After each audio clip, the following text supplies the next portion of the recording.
Welcome once again to ghprepscholar. Today, we're just going to be talking about one of the most detailed aspects of the entire college applications to undergrad colleges as a Ghanaian international student, the financial aid. And this is one of the main pillars of basically ghprepscholar, because obviously our goal is to help ambitious yet low-income Ghanaian high school kids to realize their dream. Bro, as soon as you start getting into the financial aid stage, that means you're really deep into the process. So I'd probably say congrats on making it so far. Most of the time when you're in the financial aid session, you're basically in like the stretch, the home run. Basically, you're in the stretch phase. So pretty much congrats. This part is basically going to be dealing with all the documents you need and also the forms you will be required to fill to complete your entire financial aid application. The financial aid application is very crucial because for a good amount of Ghanaians, we cannot afford the US college education completely because it's like tens of thousands of dollars, and it is extremely, obviously college is expensive, but good thing is that most of these colleges that you'd be applying to also offer good financial aid, but obviously they need to do something called determine your need. That's determine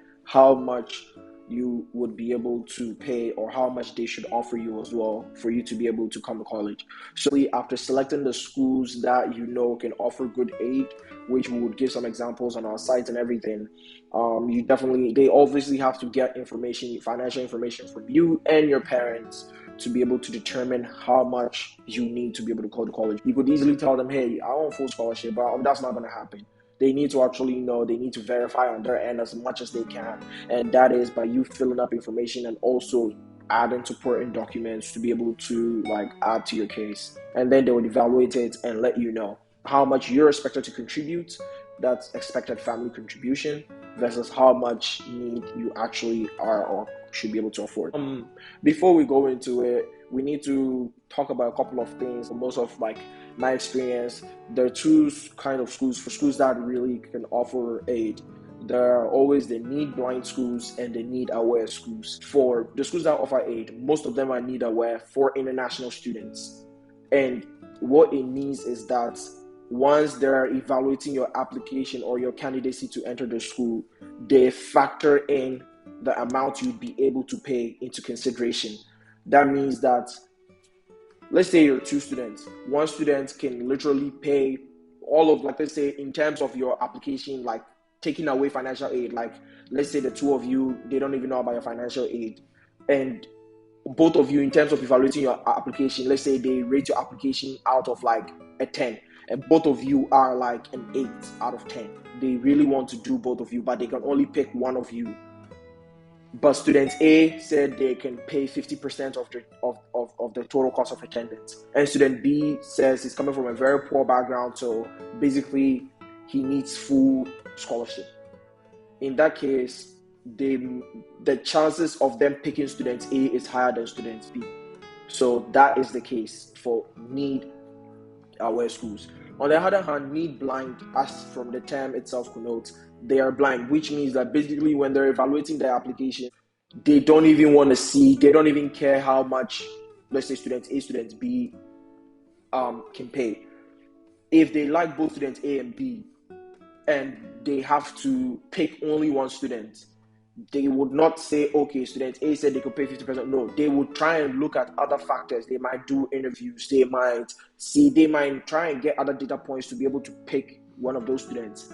So maybe in the end, they might go pick students B that actually needed 50%. But the thing is, they don't even know. They didn't even know student B needed it. So after they've made the decision to pick students B, then they go to the financial aid team or office and ask them, okay, we like students B. We don't care how much he needs. Just make sure you give him however much he needs to be able to make it to our school. So that's the difference. Need blind schools. Yeah, there are a couple of them. There are a couple of the Ivy Leagues and other schools such as Minerva. But we can give the list if you guys want that as well.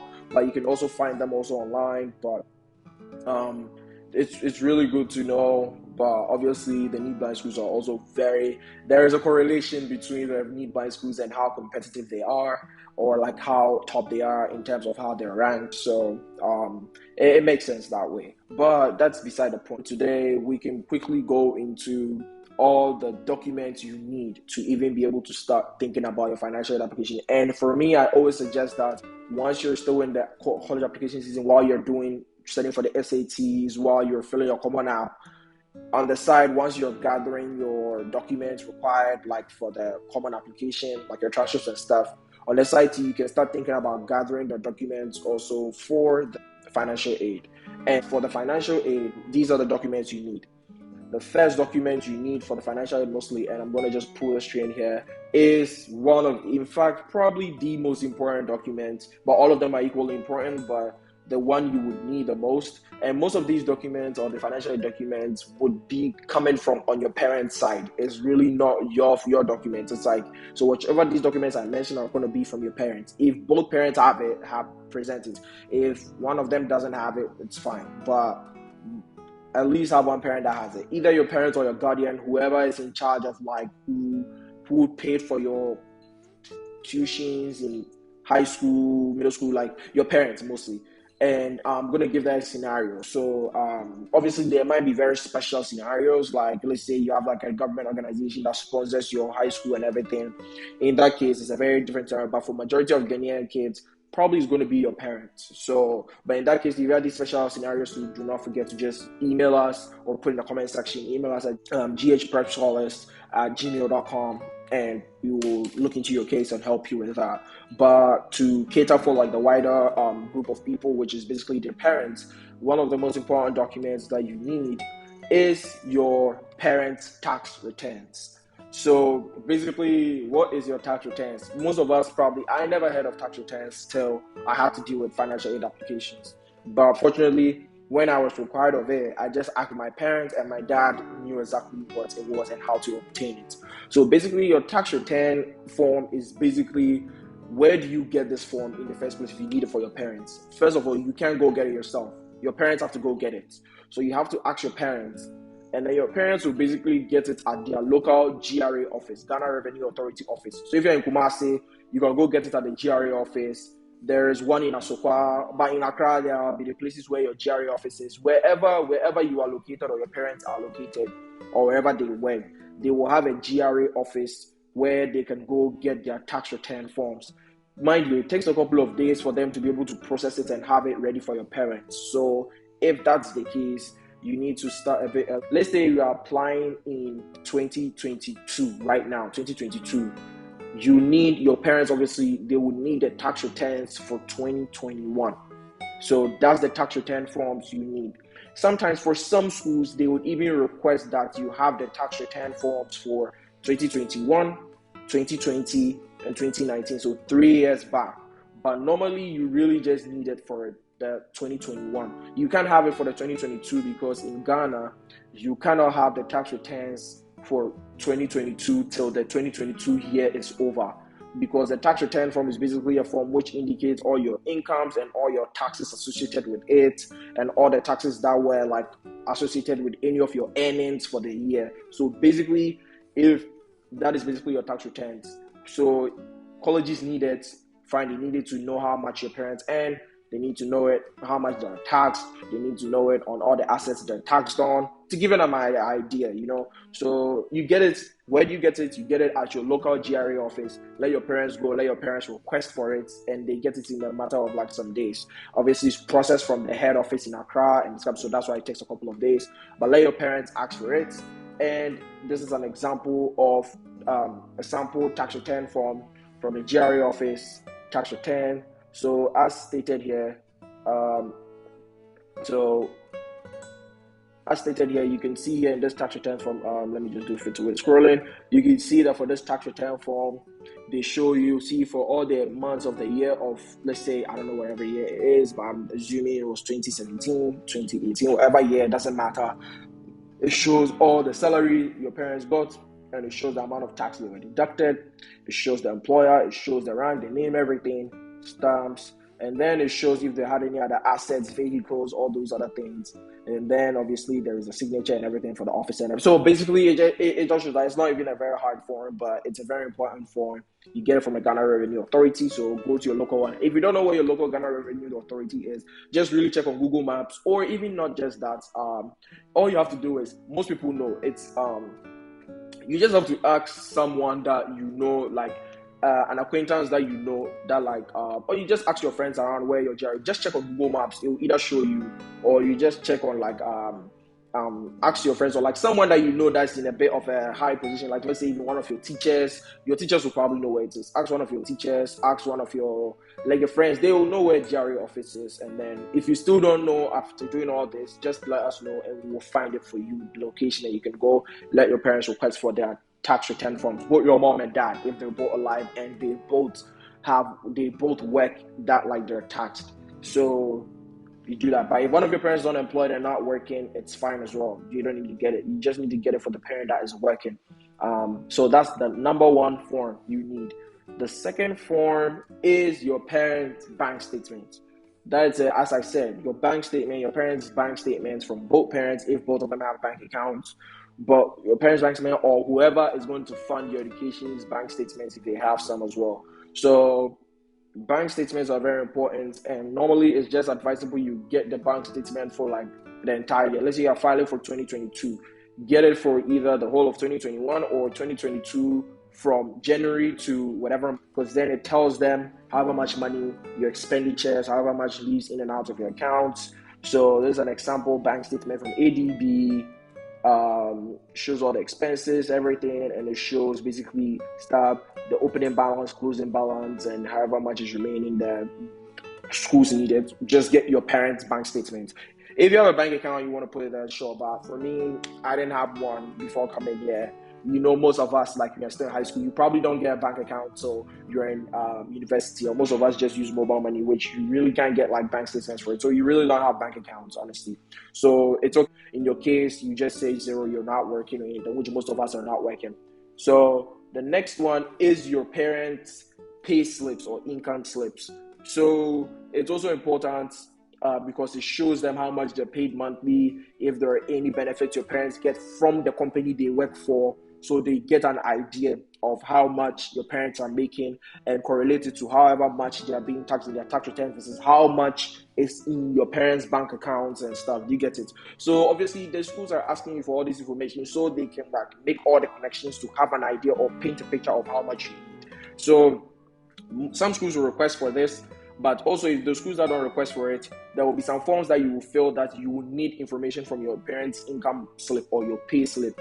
How do your parents get it? Basically, your parents just need to talk to the employer, whoever they work for. Let's say, for instance, they work in a school. They just have to go to the school's office or headmaster or something and ask them how to get their pay slip if they don't know how to get it. But most of your parents will know how to get their pay slip. In fact, for some of your parents, they even get their pay slip emailed to them every month.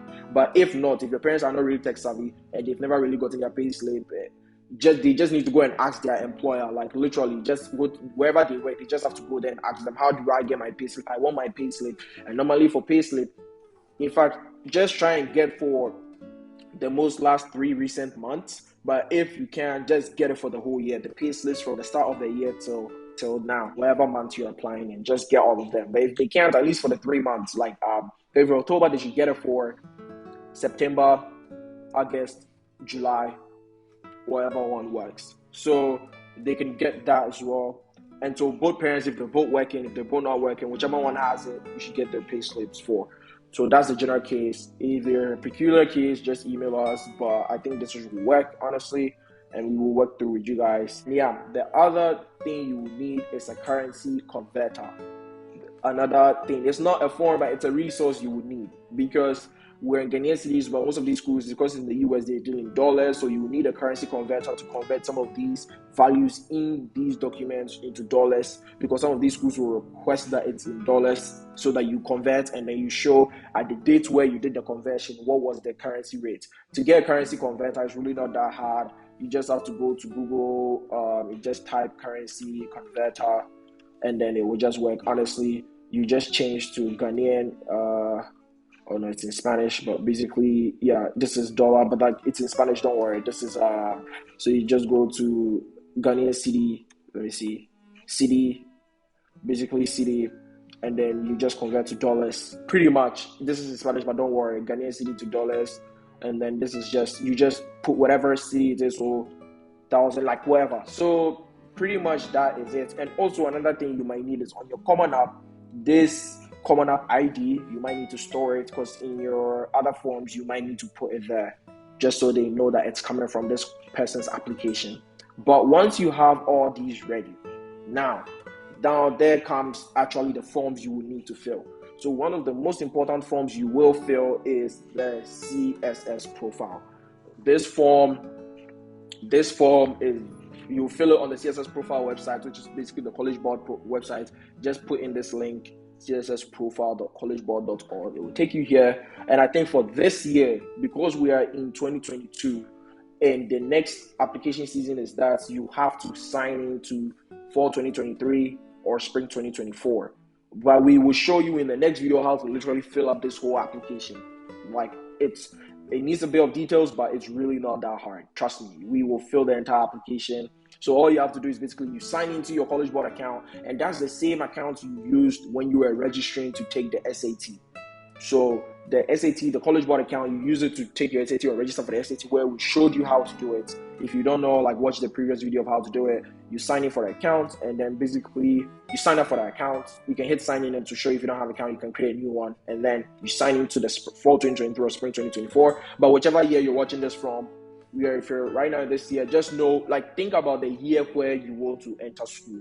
Like, so right now we know if you're going to get a school in the US, you would be getting the school next year. That's 2023-2024 academic year. So just do that. And likewise, if you're confused, just ask us or put in the comment section and we'll let you know. So that is the first approach. The CSS profile is a form where you would basically, all these documents that we told you to gather, you would be using information from these documents to basically fill in different aspects of the form and basically complete the form. And then that's what you submit to the school. And for some schools, actually, you attach these documents as well. Some of these schools, for these documents, they will ask you to either email it to them. But for some schools, if they don't trust their email security and stuff, once you're done with your applications and submit your applications, they will send you an invite for you to create a portal. Like they will send you an invite link to a portal where you can create your own like portal with them and then view all the documents they've received so far. And in that portal, they will show you a place to submit some of these documents that I've told you securely, so that they can double check it with the information you filled here in the CSS profile, So that's the second option. And then the third option is that on CSS profile here, there is a third document upload portal called iDoc, International Documentation or something like that. There's a iDoc, it's called iDoc, IDOC, and basically it's a secure file upload system where you can upload these documents as well. And for some schools, they will request that you upload those documents through iDoc. So it's one of these three, but it's really not that hard. Like one way, that's why I get these documents handy. Make sure that the information you are filling in there aligns with the numbers in those documents, and basically just, I'll say, if you can't find these documents, just reach out to us. We'll show you how to get there. You have to just make sure that the numbers you're putting there, they don't have to be pinpoint perfect, obviously, but they have to kind of align, like so that they're not like widely, like a stark difference. Like on your tax returns, it says that you were taxed, let's say, 2,000 Ghana cedis a year. But then on the sales profile, you're saying that your taxes was 10,000 Ghana cedis. That's very big. You get it? So just make sure they align. And also, like, just make sure all the documents align. Like, take a chance to look through them actually to know where all the numbers are and stuff. And obviously, aside those numbers that you get from the documents, they'll ask you, the CSS profile will ask you, rather than talking, let me show you an example of the CSS profile.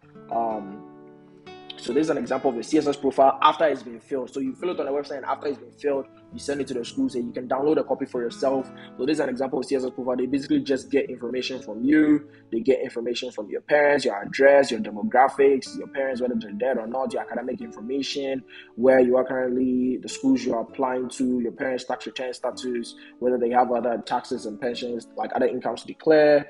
Like basically, you see, so they ask for 2018, 2019, but mostly they'll ask just for the current year, parents' address, housing details, just to get an idea whether they own farms, how they live, how much they spend on utilities, basically. So start to ask these questions from your parents. Or sometimes for this thing, if you are with your parents, it's better to be able to fill this information with your parents, sitting down and filling it with them.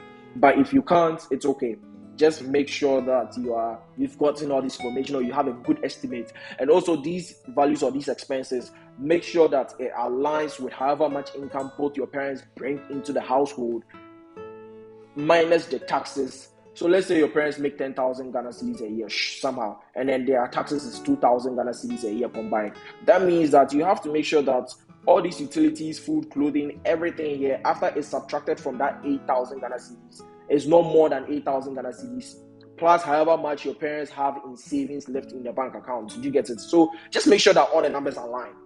That's all. Just really make sure all the numbers align, and and just make sure that the numbers make sense. Like, for instance, your parents just make 10,000 Ghana cedis a month. It doesn't make sense that they literally spend clothing like 5,000 Ghana cedis on clothing. Like, it does, like, just make sure everything makes sense. But we'll go through an example and we'll see what happens. I think in that case, and then all these other better things, they ask if you have any trust things. Like, pretty much we'll go through it ourselves and then we'll fill one. So that's a very important form to fill. And you fill it on this site. Now, the thing with this form is just like submitting your SAT scores. To send this form to schools as well, it requires a fee to send to the schools. I think for your first form you submit to the schools is $25, and every other form you submit, you have to submit this form to every school you are applied to, and to most of the schools you are applied to. And in that case, every subsequent one is $16. But the last time I checked, pretty much, and it can be expensive because let's say you're applying to 10 schools. That's pretty much like that's a bit of money. That's getting closer to $200 per ish. So it's a bit of money, you know. So just make sure that like there are ways around it, and we're going to show you guys here. Now, one of the ways around it is, now with the CSS profile, you can request for a waiver, which is basically this. So if you want to submit the CSS profile for free, you can request for a waiver. But in the Ghanaian system, it's hard to request for waivers. So the way to request for it is you have to email the schools you want the waiver from. So check the schools. If they do accept CSS profile, we can show you guys in other videos if you want a sample email I sent to the colleges to basically request for waivers. So you can just email them, tell them about your situation, and then tell them that it would really mean a lot to your family and everything if they could ease the financial burden the CSS profile, submitting the CSS profile will incur by giving you a waiver. And so when you ask for this waiver from either the admissions team, or normally some schools, normally it's okay to email the admissions team of each of these schools, and you can get the admissions team from each of these schools basically by just looking at your Common App.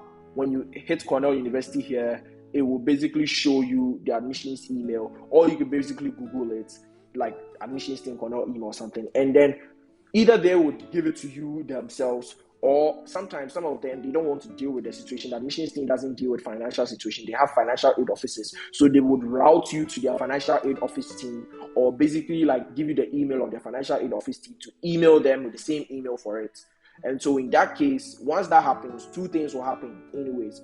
Also, it's a case where they might request for some of these same documents we ask you to fill, like tax returns, pay slips, or even ask you to fill a certain form, which literally just to determine like eligibility for a CSS waiver or like something like that. So once they see you have the need, they will provide you with a CSS waiver code on your email, where when you are reaching the checkout page to pay for it, if you have the CSS code, you can just put in the CSS code and then the school, and it will take care of that rather than you paying for that school. So that is one option. The next option some schools will give you is the option I'm about to talk about, which is if they see that filling the CSS profile would be a burden, they will ask you to fill this form, ISFAA, which is the International Student Financial Aid Application. It is basically the same thing as the CSS profile. The only thing is, with this form, once you fill it, you don't have to pay to submit it to schools. Mostly when the schools tell you to fill it, all they will ask you is that fill it and email it to them. They will give you the email to email it to necessarily the admissions team or international admissions team or financial aid office team with your name and details, or with the same email you are using to apply to their schools with. So the same email you use to set up for Common App. Or they will ask you to submit it through your portal, like the portal they've given to you through that invite link after you submit your application. So those are the two. But then this one, the good thing about it is basically the same information you fill in your CSS. You are just filling it on hand.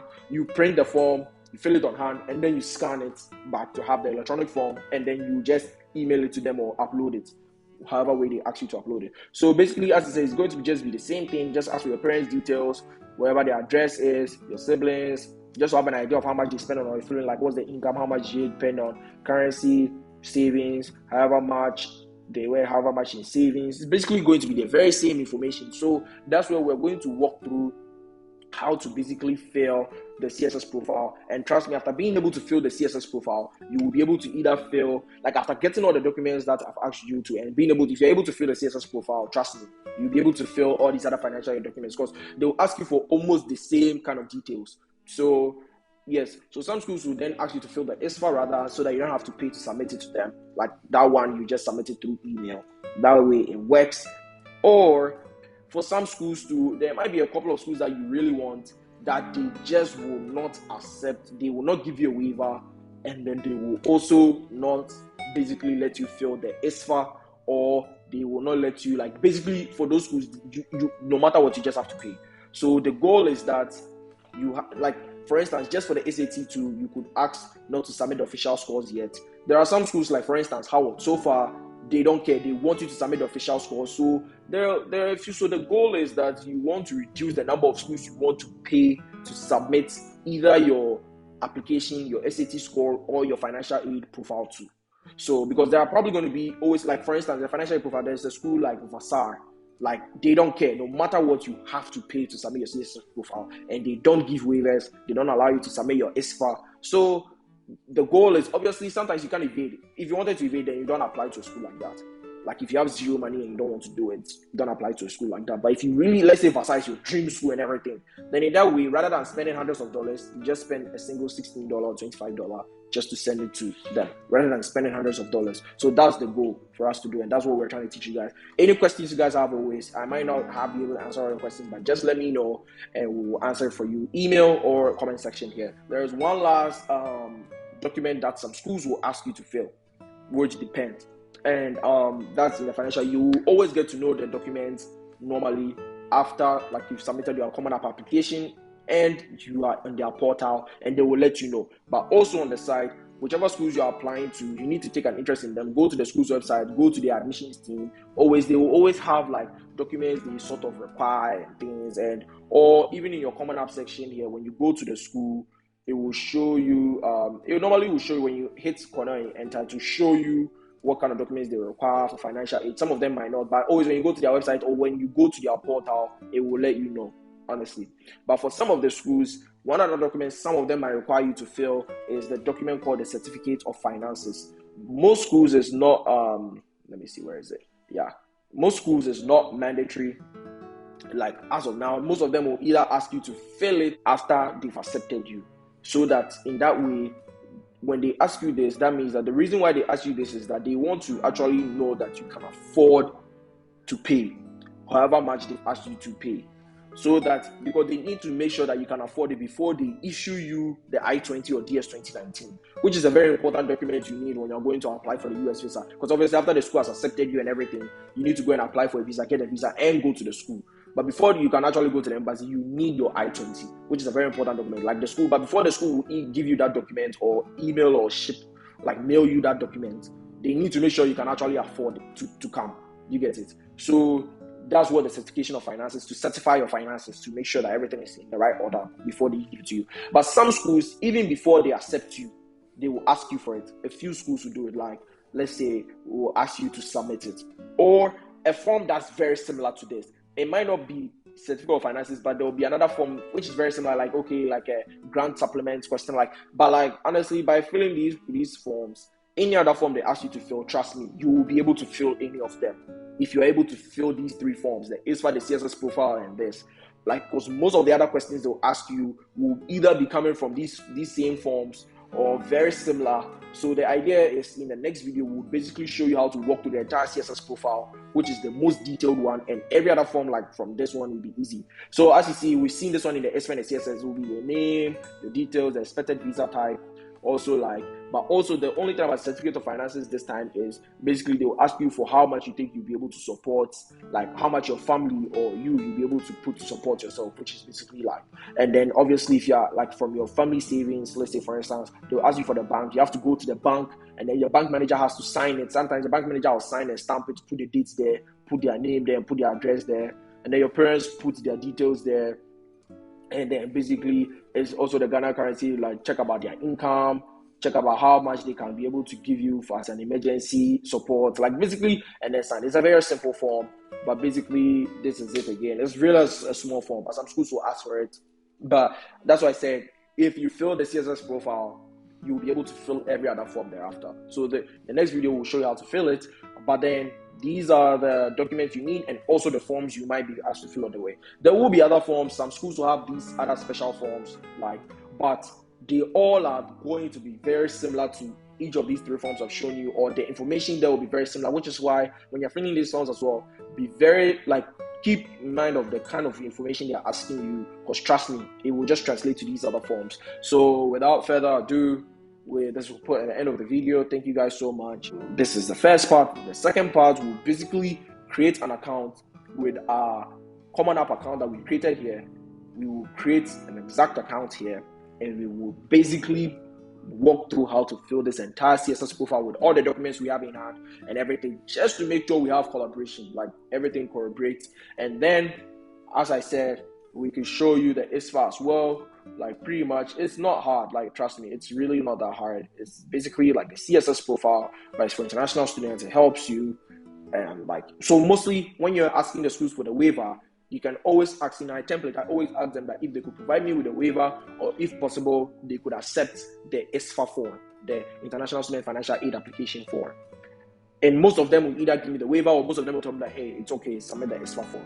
You get it? So both ways work. Even there are some other schools that probably don't take the ISFAA, or they take the CSS profile, but some other schools will be there and they will basically require that you have they will ask you to fill some forms on their portal, which basically would be very similar to the ISFAA. Like for instance, Minerva will ask you to, Minerva University, the school I'm at, aside from the CSS profile, which that I had to pay for. Like there is a waiver. You can ask for a waiver if you want, but they can determine it and ask you as well to fill it. But aside that, they'll ask you to fill some information on their site, which is also basically and upload these documents that I've asked you to have as well. Once you have them, you can upload them, and it's really not that hard. Like that's why I said in our next video, we'll show you exactly how to fill this profile from start to end. And trust me, once you can do this, you take that same confidence for any other form. Trust me, you'll be able to fill it out. And always just have your documents ready to print, fill, scan. It's really not that hard. You can nowadays, you don't even have to go to a place to scan. You can scan most of these your documents on your phone by downloading an app and basically taking it. Those of you that use Apple, it's even very easy to do. You can do it with the Notes application, or you can check online how to scan documents with your Apple phone, or even whichever phone. Just go online or YouTube, check out to scan documents with your phone. You can do it. So that's what I use for most of my documents. I didn't have to go to a place to scan them professionally and pay money for it. So the goal is for you to be able to do this application with very little to no money, honestly. Then that's the goal of us. But obviously, if you want to do it, whichever way works for you, honestly, it works. So let me know if you have any other questions, what other videos you guys would want me to do, and I will be sure to do it. And let's keep it going, guys. You guys are in the stretch phase. Thank you.